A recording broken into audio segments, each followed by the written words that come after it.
All right, what is going on, everybody? Welcome back to another day of SaberSim's DFS office hours. It is Wednesday, October 19th. Got our first 12-game slate of the NBA season kicking off tonight, or tipping off, may I say, rather. So, welcome. Happy to have everybody on.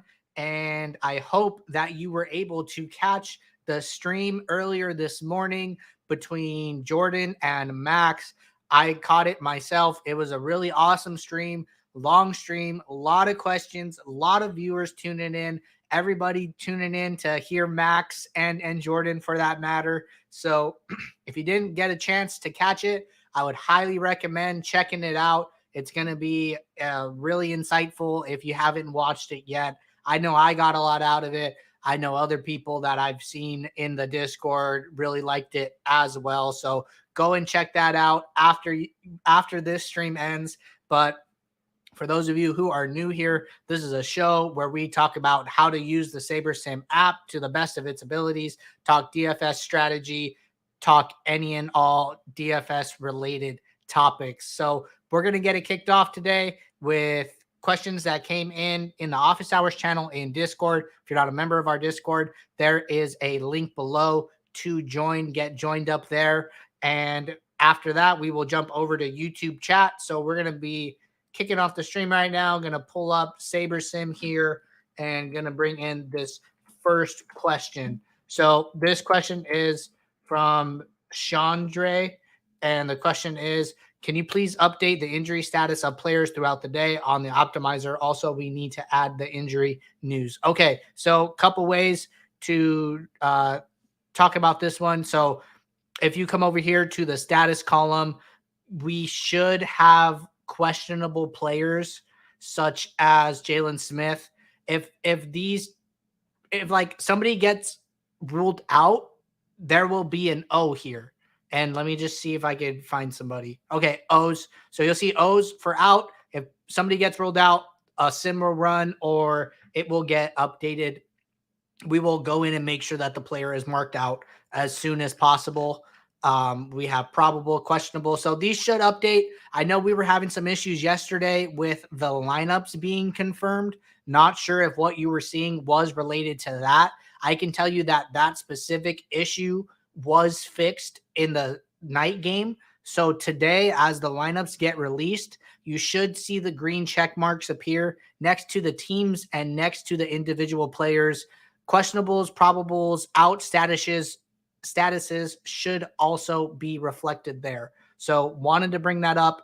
If you're looking for a more detailed option, like more details on injury news, I would reference the Basketball Monster dashboard that I spoke about yesterday. I know that Jordan and Max talked a little bit about today. It's an awesome resource. I'm going to pull it up really quick to show you guys. So, shows like by game, you can open this up to see who's even out on the teams.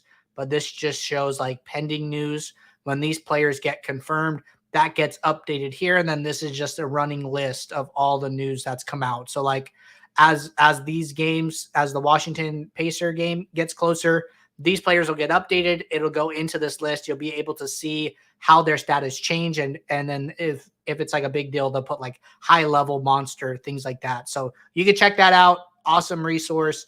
I don't believe it's something we're going to build into the app or have plans to build into the app in the future, aside from our statuses, which we feel get the point across pretty well. But for more details, I would highly recommend checking that out. And we're going to move on to the next question from Phantom. So bringing that up here, Phantom said, with NBA not being as variant as other sports, though it has its moments, LOL, is the DFS profit plan applicable for NBA as far as getting in unique lineups for each contest? Or with the new builder speed boosts, would it be better to build for each contest? Granted, given the need to late swap for NBA, it might not matter, but was just curious. Thanks, Andrew. Okay, Phantom.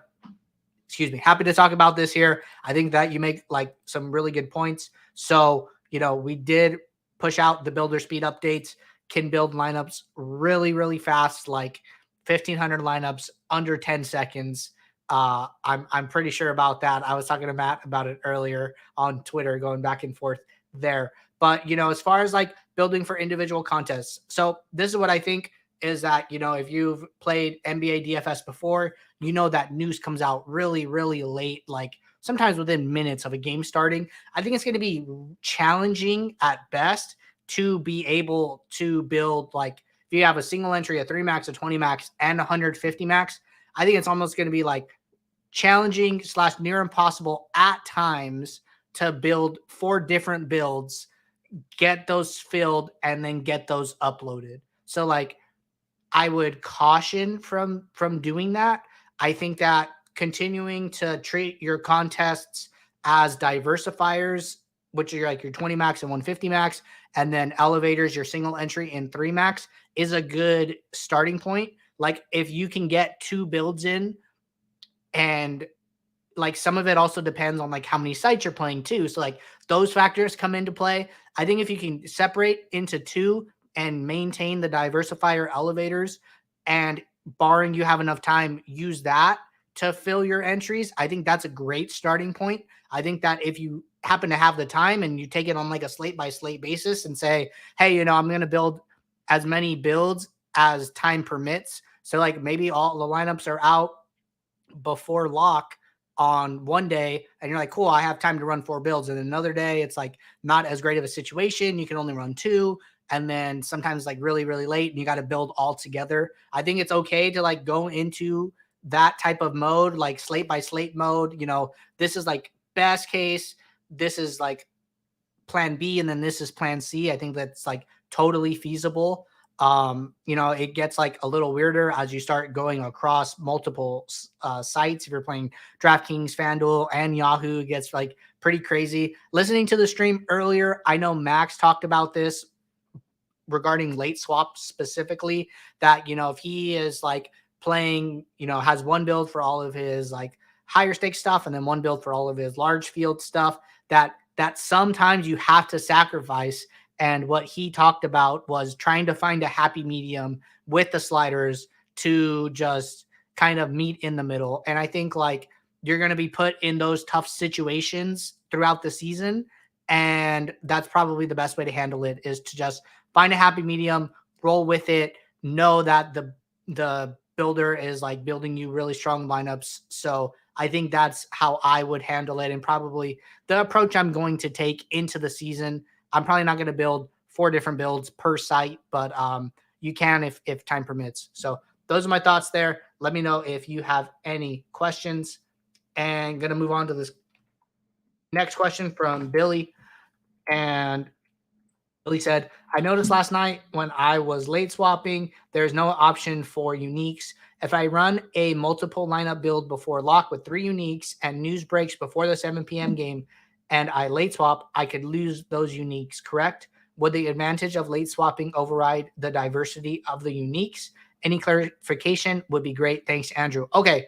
I know that this is something that Jordan and Max talked about earlier as well. If you haven't caught that, they had some thoughts on it. I'm going to share my own thoughts. So to answer the question, you are correct that if you run a build with and you get it up to 3 min uniques, when you late swap defaults to 1 min unique. And at the moment, there is no way to change it since it's a new feature. I know that, it's being like brought up and talked about internally about ways that we can incorporate this, but you can't do it like tonight.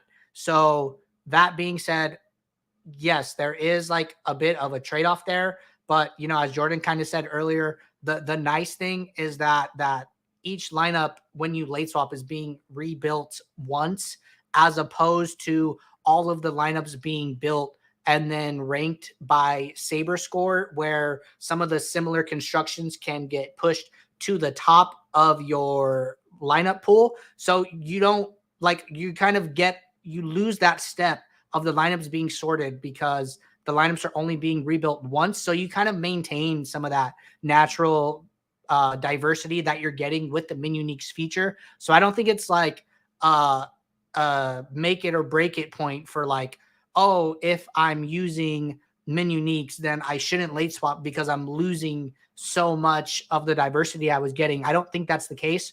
You're definitely this is my opinion. I think you're definitely getting more edge or more EV from late swapping than you're losing from running a late swap that only has a min unique of one set. So I think that, there's like a net effect there. I think late swap outweighs that min unique diversification because there's nothing to say you won't get diversification in your late swap the way that it works. So that's how I would think about it for the time being. It is something we want to address, but as we roll out new features, new problems arise, and we tackle those new problems. So something on the roadmap for us to fix for sure, but I would not discourage you from late swapping is my ultimate point. So let me know if anybody has any further questions on that topic. Going to move on to the next question here from TBK. And the question is, good afternoon. I have a quick question. I saw Max sort his lineups in step 3 by percentile. Is that option only for pro plan? I didn't see that option for the lower tier plan. Okay, good question. So the answer is that it is a feature that we are still working on behind the scenes. The lineup percentile sorting is one of a number of sorting methods that we are building out and working on releasing. Max is a, power user, and he's one of the people that, tests out the features for us. So that feature is coming. I am not sure if it is going to be a pro plan feature or a advanced plan feature. So stay tuned for more details there. But as we get closer to that product being finalized, we will communicate what plan that sorting method falls on. So stay tuned for more details there. I know a lot of people are excited about it and want to use it. So stay tuned for updates there. Okay, that is the last question in Discord. We are going to move over to YouTube chat. I've seen a couple questions. I know there was a long stream earlier and a lot of questions came in. So if you guys have any follow-up on anything you guys heard earlier or any more questions that you really want to ask before tonight's slate, get them in now, and we're gonna jump over to YouTube chat. Okay, question from Uncrabby Cabby. Hey Andrew, if I'm back loading my lineups to later games and limiting my exposure to early games. Okay, if I'm backloading my lineups to later games and limiting my exposure to early games, how can I guarantee I'm going to get the players I want in my late swap builds? Okay, good question. So the way I would handle this, like let's say, on tonight's slate, you do your research and you determine that like you really want Nikola Jokic, like highest projected, you want a lot of them. Let's say, you want like twice the field. For example, what I would do is I would suggest setting a min exposure on the home screen. And what it'll do is if you have it here in the home screen, it'll stay there until you reset it with the red reset icon that will show up if I make an adjustment. So as long as you don't reset his min exposure, late swap will understand that this is what you want every time you run a late swap, even if you run multiple throughout the night. I think like as the slate goes on, sometimes due to the available remaining players, that it can get harder for the builder to honor some of these min-max exposures. So I would say like set them with the intention of them being like plus or minus like 5 to 10% and have it like a little flexibility there with it, because the builder is going to have more restrictions in the late swap process. But, I would also recommend to only set this for like the players you really want, and also the players that like maybe SaberSim isn't giving you like organically. So if you run a late like out first, write down whoever these players are that you really want. I would try and keep it like under 5. And when I would run a late swap, I would spot check and then say like, am I getting enough of these players that I wanted originally? If the answer is no, what I would do is I would come back in here and you could try setting the min exposure to them.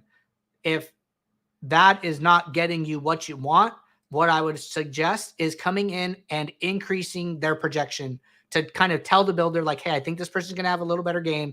Give me some more of them. So those are like 2 steps that I would take to try and combat that, especially in the late swap process, especially if you're like backloading your lineups. So I think like backloading is like totally a viable strategy, and building in late swap flexibility is something that Max and Jordan talked about earlier. I think it's like a really sound strategy. So those are like my thoughts.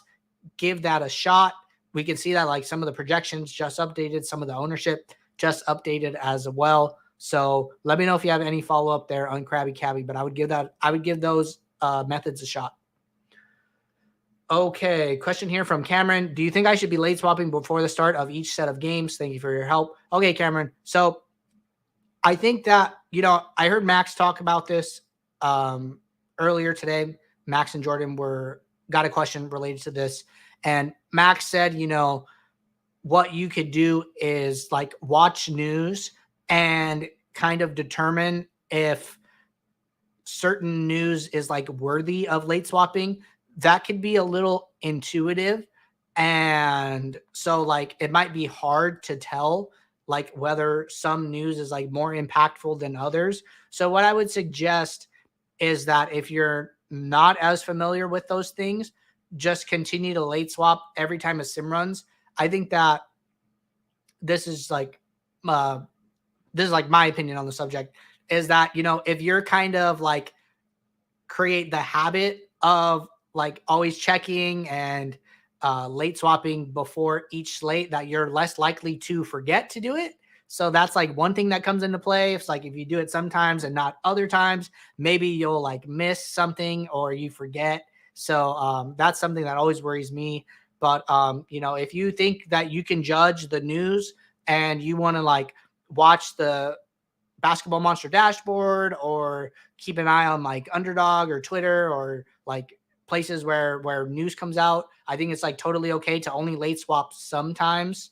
But I think like as a general rule, if you're used to late swapping and being around and checking, I think you're less likely to miss the impactful news as well if you're always checking even for like the unimpactful news. So those are my thoughts. Let me know if I was confusing anybody, but it's a interesting topic to talk about for sure.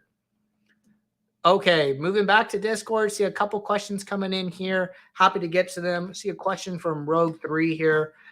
And Rogue said, does having 2 stack rules in NHL apply them in order to respective stack?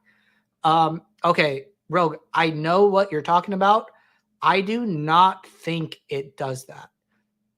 I think what happens is that because they're both a primary team stack, because that's the way the rules are written. So it's like, I think I have this one from last time that we talked where we said, stack 3 players on one team and then stack 3 players on another team. I think because it says, players on primary team, and then it doesn't like change to players on secondary team, that it will not work the way you want it. I think if we were to run a build really quickly here, it's either going to do 2 things. It's going to treat them as one and say like, okay, we're meeting the requirements for one, or it's going to break it and say like, we can't do that. So let's run some lineups here. And we activated both stacking rules. So in that case, okay, so what I'm seeing is like 4 3s, 3 3s. Somehow we have a 6 and then a 3-3-2. Okay, so maybe Rogue, maybe this does work. And I'll talk to the team about this, about the 2 stacking rules and how exactly those get handled like in this scenario. But based on what I'm seeing is that we have a 3 stack that gets met by this 4 in the 4-3, and then the 3 stack gets met here in the 3. We have a 3-3. So those are applying, and then a 3-3-2 also applying to that. And then we have a 6, which is like interesting. So maybe it's applying like 3 and 3 to the same team and saying that that's okay too. So Rogue, to answer your question, this does seem like it's accomplishing what you wanted it to do. So let me know if this is not what you meant to happen. But as far as I can tell, the logic is pretty sound. And the only funny thing is like this 6. So, it's only like a small portion of your pool anyways, 30 lineups out of 500. So, you could just X those out and exclude those and not have any issues there. So let me know if you have any follow up there, but I would say it's working the way you asked. Okay, and next question from John, and John said, let me get this in the chat. I was noticing this yesterday that a player exposure can be different for position compared to flex/utility. Which one should I focus on when setting exposures? Also, are they inclusive or separate when I have to add them up and pay attention to both? Okay, good question. This is definitely a nuance that I talk about a lot. I know because it's like it can be confusing, John. So what I'm going to do is I'm going to run some lineups for NBA really quickly here, and we're going to talk about this. So I just want to be clear that like it's not like sport specific. This is for any and all sports that have like a flex or utility spot in them. So what we're talking about is, if I come in to the point guard spot and I say that I don't want any more than 25% of Halliburton here. So I intuitively I think like, okay, I'm not going to have more than 25%, but the builder can still put him in the guard spot and the utility spot because we're being specific about what spot in the lineup he goes into. The better way to handle exposures to players that could be in multiple positions is always handle them from the all screen. Even if you go and handle them from utility, they could be put in the point guard. So what I would do is I would always handle exposure adjustments from all. And I see a comment here from John. Oh, wait, I guess if you look at all tab, that's where I'd set exposures. Yes. So always all for basically all sports. I think like the exceptions are like football, where you can only use one quarterback no matter what. So it doesn't matter whether or not you put the quarterback exposure in the quarterback column or the all column. But I think just using the all column as like a default and your go-to is always the best option. And if you say, well, I can't look at individual positions, all you have to do is you come up here to the search bar and then you can put in PG for point guard and it'll show you all your point guards. And controlling it here, even though we put point guard in, we'll still control it from the all. Maybe I want to look at power forwards. I can just put the position up top and it will show me all of the power forward slots across all of the columns. So that's how I would think about it. That is definitely the easiest way to use it. Follow up from John. I was trying to filter by centers yesterday and it tripped me up at first when I saw different exposures for center versus utility. Yeah, no, it could definitely be confusing. And, you could like be in here like, okay, cool. I do all these adjustments. I go through all these tabs and I think I know what my exposures are.